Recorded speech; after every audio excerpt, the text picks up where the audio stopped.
A revolutionary change was brought in the Arabian Peninsula by the Prophet of Islam, peace be upon him. He established a fair society, respect for women, and created brotherhood amongst the various tribes in his very lifetime. He promoted education in numerous ways, changing the entire landscape of Arabian society. People who were previously looked down upon soon became leaders in all aspects of human life. The Holy Quran commanded Muslims to spread throughout the world and experience the vastness of God's creation. Within a few hundred years, a relatively short span of time, Muslims became the educators of the world. They became pioneers in medicine, physics, history, geology, and civil and military administration. During the centuries of European history, defined as medieval, the most advanced civilization in the world was undoubtedly Islam. In a time spanning close to 1,000 years, an era known as Islam's Golden Age.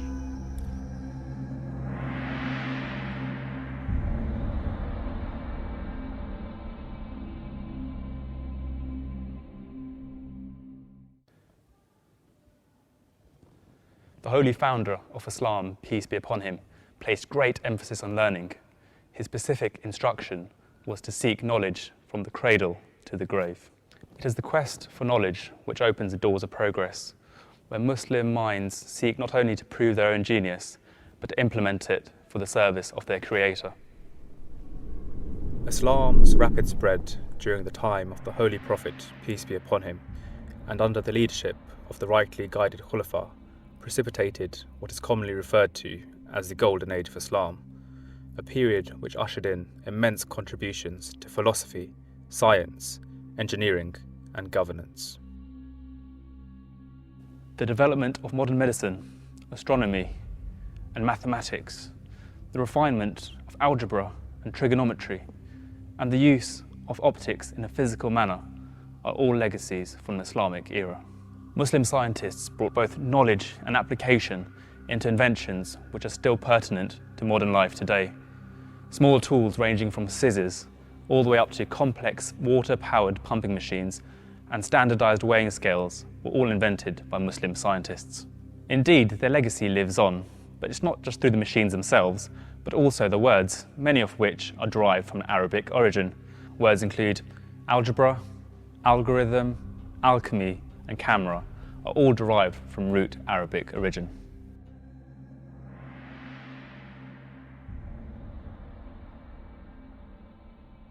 In the 8th century, Khalid the goat herder noticed his excitable animals had eaten red berries, which led to coffee production and the early Arabic drink al-qahwa. This surfaced in Europe at the first Venice coffee house in 1645, making it the world's favourite hot beverage today.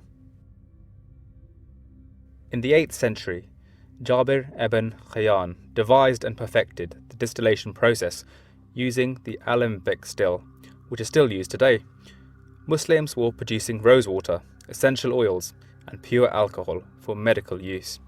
Today, distillation has given us products ranging from plastics all the way to petrol.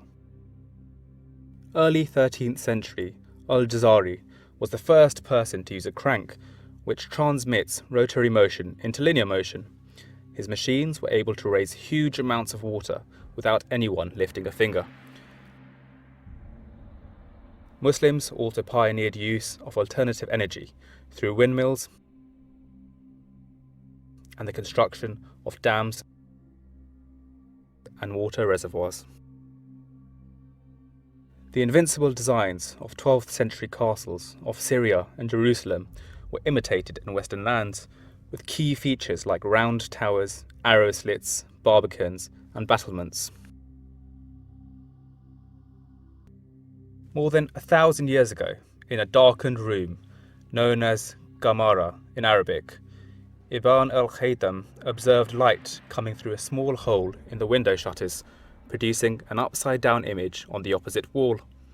This early pinhole camera has led to the camera we know today.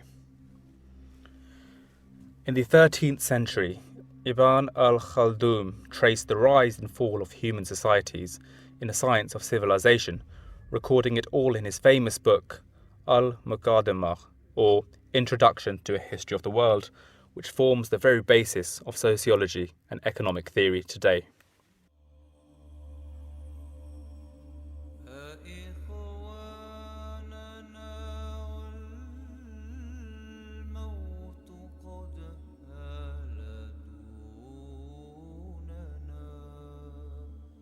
The Holy Prophet Muhammad, peace be upon him, said, "He who issues forth in search of knowledge is busy in the cause of Allah till he returns from his quest."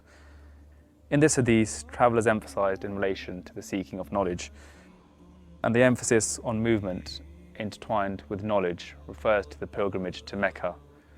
This emphasis on movement alongside knowledge seeking became a dominant cultural aspect of medieval Islam.